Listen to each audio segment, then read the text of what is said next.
I am a big believer in humanity, and what, again, the reason why I'm here talking to you is because I think that it's all of us, it's all of our responsibility to ask ourselves, are we using these technologies for good, and how do we not only hold ourselves accountable, how do we hold each other accountable? I don't think there's 10 people in the world that have a solution. I think we all have a solution, we just need to be more educated about the power of these technologies.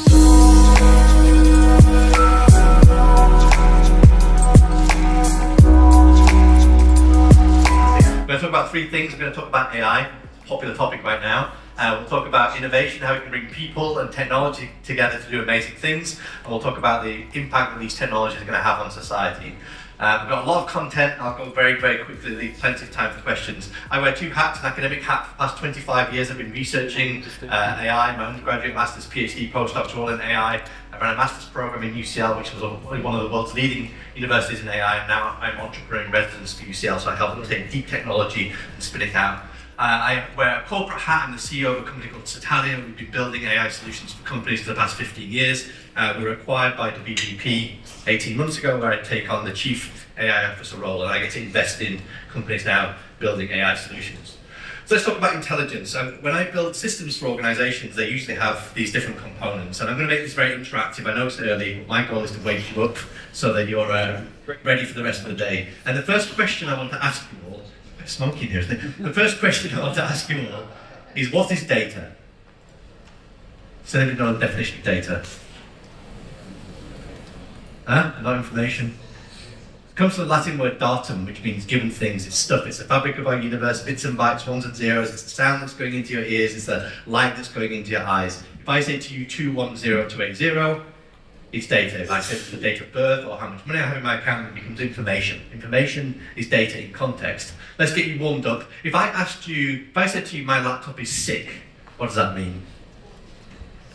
It's awesome, you're cool, aren't you? If you're old and boring like me, it means it's broken. If I ask you to read this sentence and create a picture in your mind of what you think is going on, does anybody want to share what's going on in their mind? What picture do you have in your mind?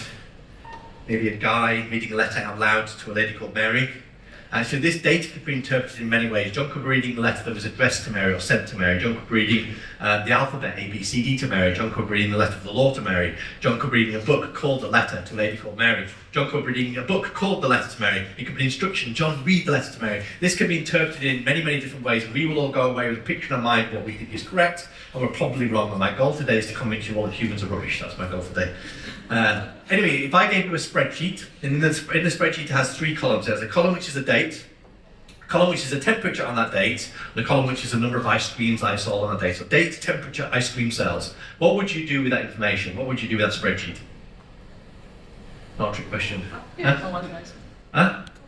Okay, we'll draw a graph. Along the x-axis we have increasing temperature, along the y-axis increasing ice cream sales. What does that graph look like? We can wave your arms around. Yes, exactly. The hotter it gets, the more ice creams we sell. This is descriptive analytics. What we're doing is we're organising information to try to find patterns, to know things about the world. Plato had a fantastic definition for knowledge. He said knowledge is justified true belief. So knowledge isn't necessarily a fact. Based on our experience, based on the statistics, we believe something about the world. Now we can do something really cool now, which is what everybody's getting excited about. We can do a thing called predictive analytics, and we put a line through it. So now you're all data scientists, we now have predictive power, and we can use more and more sophisticated mathematics, more complex algorithms to essentially get a better fit of that line to that data. And I would argue that all we're trying to do in machine learning, in data science, is to fit some sort of line or plane or hyperplane to some data set to give us the best predictive power. But knowing something is very different to understanding something. Why do we sell ice creams when it's hot outside? Why do we sell ice creams when it's hot outside? Right, so I'm inside, it's hot outside. The first thing we do in the UK is we go outside because it's a scarce resource. We see it for 2 weeks of the year. Then we get hot, and then we buy an ice cream. And why does an ice cream cool us down? Yeah, thermodynamics. To expect a computer to understand that narrative from that line is impossible. It doesn't understand about thermodynamics, it doesn't understand about human behaviour. So it's really important that we bring the people that understand the world together with the people that are very good at finding patterns from data. And because your domain expert is going to say, Daniel, your model of the world here is wrong. It's existentially wrong, because if tomorrow is the hottest day ever, scorching hot, my factory is going to manufacture lots of ice creams. But what will really happen if tomorrow is the hottest day ever? People will stay home. People won't go outside, so you won't sell any ice cream. So the model of the world looks more like this. Anyway, I would argue that what we're trying to do is understand the world perfectly so that we can make good decisions. And it turns out that humans are rubbish at making decisions. So I'm going to try and convince you of that now. I don't know if you've read the book by Daniel Hulme, Thinking Fast and Slow. Daniel Hulme is a Nobel Prize winning economist, and he argues we have a fast brain and a slow brain, and actually there are parallels in terms of how these brains work with how AIs work, which I'll talk about later on. So I'm going to ask you some maths questions. I know that it's very early, but your job is to answer these maths questions as fast as possible. If you don't answer them faster than your competitors, they're going to take your market. Okay, so speed is important. We'll start out nice and easy, very easy. We'll get more and more complicated. So the first question, what's 2 times 2? Okay, what's 14 times 7? This one, you need to think about. This one, you have to go through a process now. The answer. Okay, I'll ask you a few more maths questions. Again, we'll start out nice and easy. We'll get more and more complicated. The combined price of a bat and a ball is £1 and 10 pence. The bat is £1 more than the ball. How much is the ball? 5. You knew the answer already, didn't you?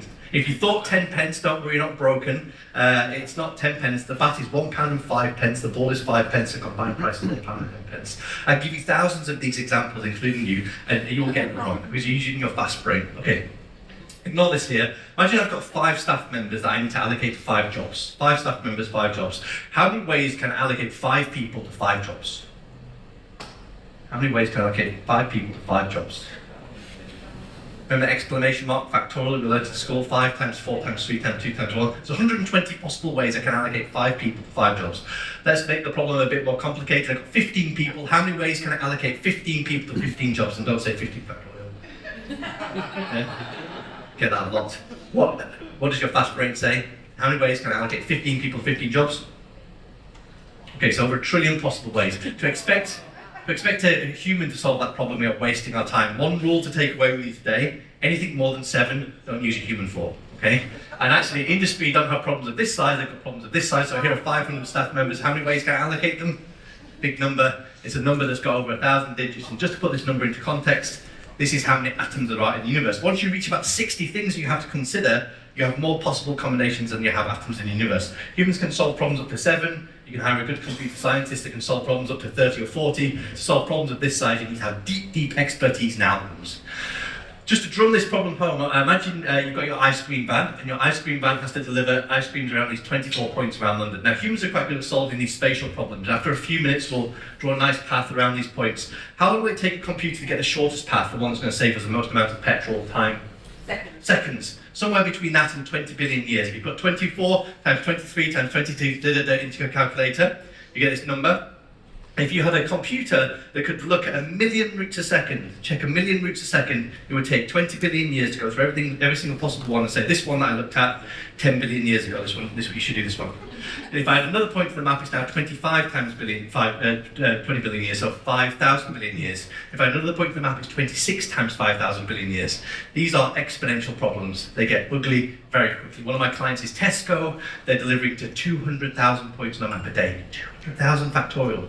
You don't have gazillions of years to solve that problem. You have milliseconds between each customer coming in to optimize those vehicles. Algorithms are very important.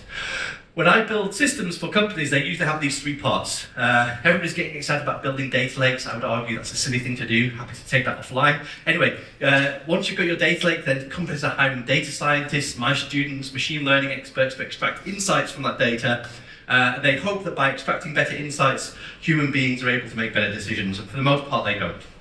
Decision making is a completely different field in computer science. It used to be called operations research if you're old enough. It's optimization, it's discrete mathematics. I would argue you need to identify that problem first, solve it algorithmically, and then work backwards and figure out what insights can help you make better decisions. If I build a system that I give data to and it makes a decision, tomorrow I give the same data and make the same decision, I have automation. And automation is amazing because we can get computers to do things way better than human beings. But does anybody know the definition of stupidity? What's the definition? Doing the same thing over again and expecting a different answer. By definition, automation is stupid. By definition, it is not intelligent, it's not AI. I know that everybody that currently touches this stack is calling themselves an AI company, and that's fine, you get more clients, more VC funding. But there are 2 definitions of AI. The first definition is getting computers to do things that humans can do.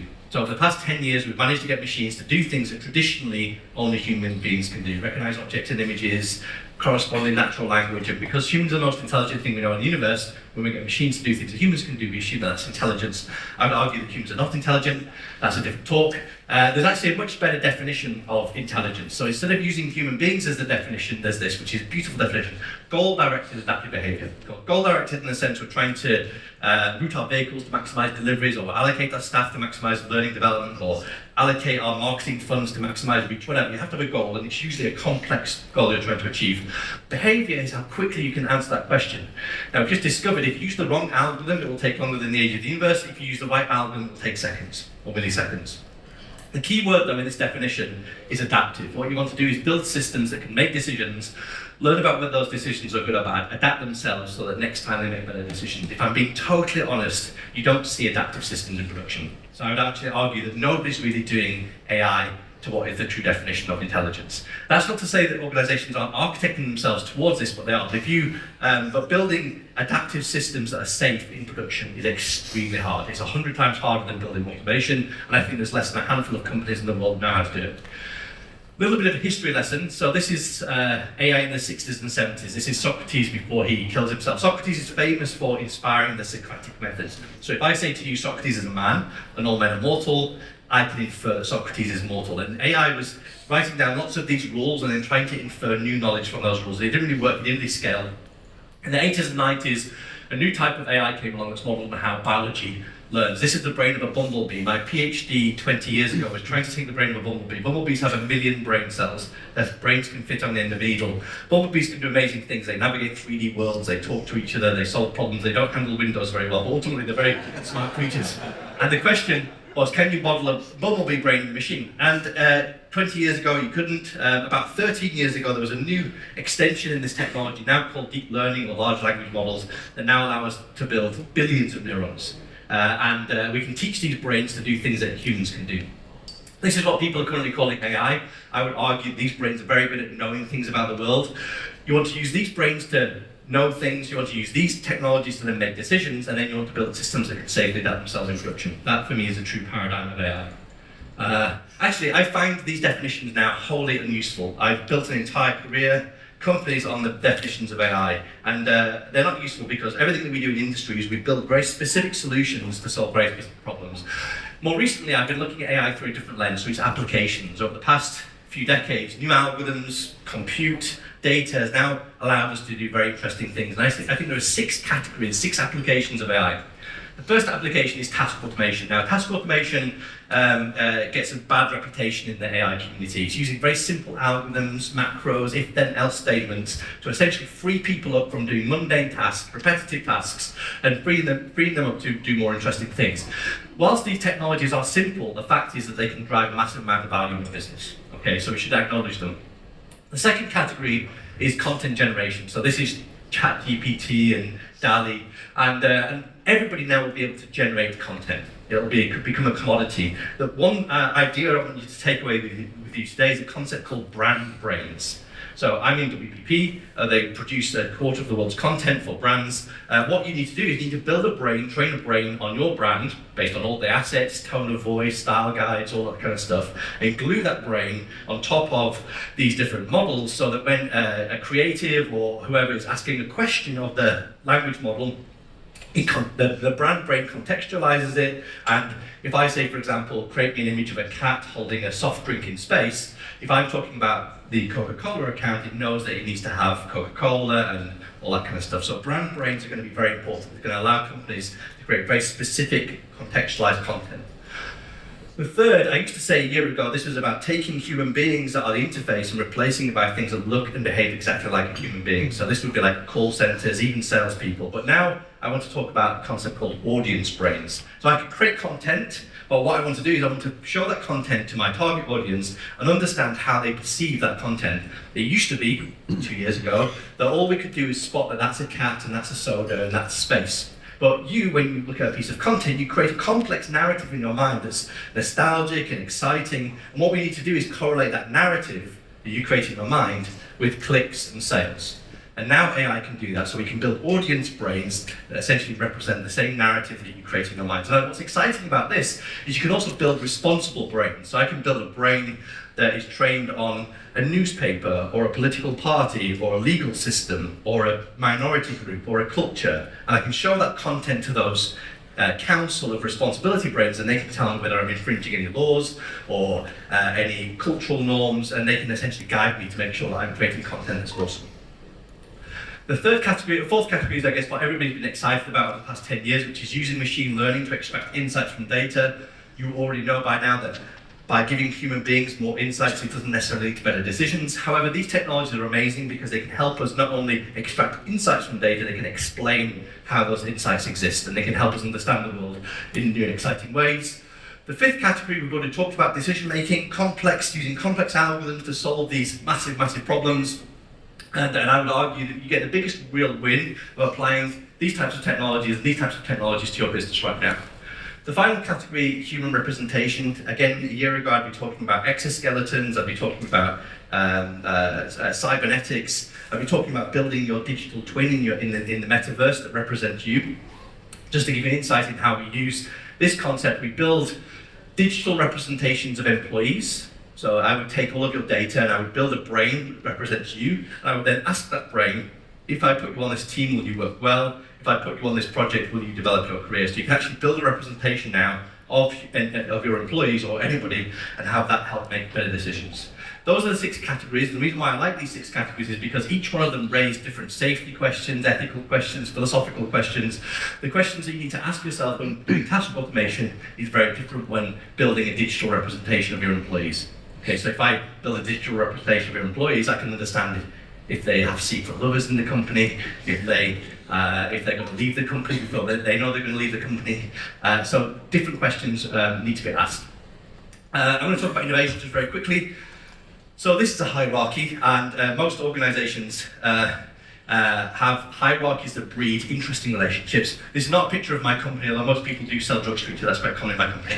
And I would argue that hierarchies are not conducive for adaptation. Remember, adaptation is synonymous with intelligence. The faster you can adapt, the more intelligent you are. So organizations have been embracing new types of methodologies, agile and scrum and design thinking. And the idea behind this is that you need to adapt more quickly to a changing world. And adaptation really means innovation.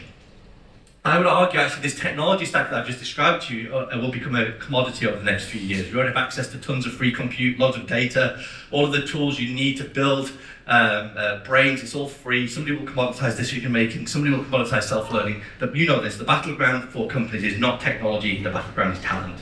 How do you attract, retain, enable talent to use these technologies for you to innovate? Now, Steve Jobs had a great definition of innovation. He said innovation is creativity that ships. And the most important word in that definition for me is the word that. That is generating ideas and getting to the point where someone's willing to pay for them. That process is long and hard and painful. What we want to do is shorten that process so we can adapt quickly to a changing world. And one of the key ingredients for innovation is motivation. There's a very good book by a guy called Dan Pink. He said there are 3 things that motivate people: autonomy, mastery, and purpose. Autonomy is giving people the freedom to do what they want, mastery, the ability to become really good at what they want, and purpose is giving them something higher to align themselves with. So what we do in my company, we use the same types of technologies to understand our customers and actually understand our employees. So we take all of our digital footprint of our company and then create these digital maps of our employees. I can identify, for example, if one of these 2 people leave, I get a silo in my company. I can identify people who you go to for advice or feedback. Again, I can identify secret lovers in the company. It does raise lots of interesting ethical questions, but the principle here is that what you want to do is create a liquid workforce so you can allocate them much more flexibly to a rapidly changing world. So you might have come across a term called digital twins. So organizations are now realizing that they need to create essentially a digital infrastructure that allows them to run simulations. So if marketing is going to create a campaign that increases demand by 10%, can I project what impact will that have across my supply chain? Will my suppliers default from their supply? Will I have enough space in my warehouse? Do I have enough people in my stores to sell the stuff? Will I fulfill the customer promise? This is called essentially an operational digital twin. It monitors the flow of goods through your supply chain, and I think it takes 10 years to build a digital twin, by the way.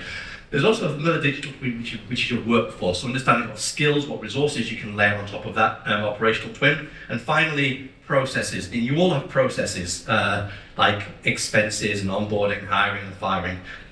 In some companies, the expense process is I ask for some money and it goes up an email chain to somebody that says yes or no. They have no idea what they're saying yes or no to. I don't know if that's the same in your company. What Gore-Tex do is they make all of their expenses publicly available and then have people self-police each other. So it's a different way of doing expenses, but much more innovative and human. I think there's going to be a convergence over the next 10 years of these three digital twins. I'm just going to close and talk about the future, which is what everybody's excited about. So I don't know if you know who said this quote at the top, the nation that leads in AI will be the rule of the world. Does anyone know that quote? Who said that? Vladimir Putin recently, actually. And I think we need to acknowledge that these technologies are going to have the most profound impact not only on our business but on society. Sorry? It was Putin, Vladimir Putin. Close. So, I don't know if you've come across the word singularity. A singularity is a point in time you can't see beyond, and it's been adopted by the AI community to refer to this one, the technological singularity, which is where we build a brain 1,000,000 times smarter than us. I actually think there's at least 6 singularities we need to be concerning ourselves with, and unfortunately, I've mapped them to this framework called PESTLE, which is something that hopefully we're all familiar with. It's a kind of macro analysis framework, so I'm just going to go through them very, very quickly. The first singularity is when we no longer know what is true. So we know that chatbots, misinformation bots, deepfakes have not only challenged our political foundations, they are also now starting to challenge the fabric of our reality. We do not know whether a piece of content that we're engaging with is authentic or not. And I don't know what the world will look like if we lose faith in what we're engaging with. I don't know if you know, a few years ago, there was a machine learning model that was trained on the voice of a CEO, and they got that machine learning model called the accounts department and got them to pay an invoice. You now have access to that technology. With 3 seconds of somebody's voice, you can replicate their voice and get them to do things for you. Okay, you all have for $20. The second singularity, environmental singularity. So this is the concerned, consumption gets a bad rap. Consumption, as far as I'm concerned, is giving people access to goods and services that are enriching their lives. But some people do overconsume, but for the most part, it's actually alleviating people from economic constraints. The concern, though, is that it's putting pressure on our planetary boundaries, and we will create uncontrollable ecological collapse. I think actually these technologies are going to help get control of our ecosystem and actually will solve some of these impending problems. So actually very, very hopeful. This is not my domain, but the social singularity is when we cure death. There are people alive today, according to scientists, that won't have to die. So AI is advancing medicine rapidly. It's able to monitor ourselves, to clean ourselves out, and a bit like a car, if we can stay on top of damage, that car will never ever break down. And I don't know what the world will look like if we start to realize that there are people that don't have to die. The technological singularity is the thing that I guess people are currently concerned about, which is where we build a brain 1,000,000 times smarter than us. It's predicted to happen within our lifetime. It's predicted to happen in the next, 10, 15, 20 years. It could be the most glorious thing that happens to us or our biggest existential threat. I think it's our biggest existential threat, trying to figure out how to mitigate this risk. Yes, I will talk about it later if you want. The legal singularity is when surveillance becomes ubiquitous, and what we mean by that is that when governments or companies not only know so much about you, but also have the ability to manipulate your decisions to benefit themselves. And we need to essentially decouple those powers of control. And actually, there are already mechanisms to allow us to do this. The final singularity is the economic singularity. It's my favourite singularity. It's coined by a very good friend of mine called Callum Chase. Highly recommend to read his book. So this is the concern about job losses. So AI is amazing at removing frictions from work, from the creation and dissemination of goods. That's my day job. And friction, by the way, usually means human beings. Fortunately, what's happening is people are being freed up to do more interesting things. The concern that Callum and others have is that at some point we will free up whole jobs. And not only that, is that we will create essentially mass technological unemployment, and people won't be able to retrain fast enough to get new jobs because any jobs we create, AI will take. So we'll have prolonged mass technological unemployment, and our economies are not ready to deal with this. Now, controversially, people like Callum, even myself, think we should be automating as fast as possible. If we can automate and remove the friction of the creation and dissemination of food, healthcare, education, shelter, energy, we can bring the cost of that stuff down to zero. Imagine being born into a world where you don't have to work to feed yourself or to educate yourself or to access energy. And then freeing you to go and do the things that you want to do. Now, people say to me, Daniel, what would I do if I didn't have to work? Work defines me. I know lots of people who don't have to work. I don't have to work. I sold my company 18 months ago. I don't have to work for the next 5 lifetimes. Most of the people that I know that don't have to work, they're not sitting at home bored and depressed. They're using their time and their assets to try to contribute positively to humanity. And I bet if I asked you all, what would you do if you didn't have to work? What would you do if you didn't have to work? Travel, read books, travel, spend time with your family. I bet if I keep asking you, you'll say, oh, I'll probably do something that tries to enrich the lives of others or animals. I think we all have an innate desire to want to contribute positively to humanity, and I want to free as many people up as possible to do that over the next 10 years. I think that's probably our only answer to the technological singularity, because if this thing comes along and sees us as a threat, it will probably remove us from the equation. So that's our goal. So I'm just going to close and say, you know this, it's not good enough anymore just to have a strong profitable model. You need to have a strong purpose. If you don't have a strong purpose, you're not going to attract talent, you're not going to attract customers. And I actually believe it's the collective purpose of enterprise that will make a glorious future for us. Anybody that claims they know what the future looks like beyond the next 10 years have no idea what we're talking about. I think over the next 10 years, we're going to see a Cambrian explosion of jobs, of creativity, of uses of these technologies. Beyond that, I think it's very difficult to predict. But what I do know is the future hasn't been created yet. And it's actually up to you, business leaders, decision makers, to make sure that we're using these technologies for good. And I believe genuinely it's the collective purpose of an enterprise that will make this future better. My future that I want to create is a world where everybody is economically free to do whatever they want. And I want to work with as many people as possible to make that future reality.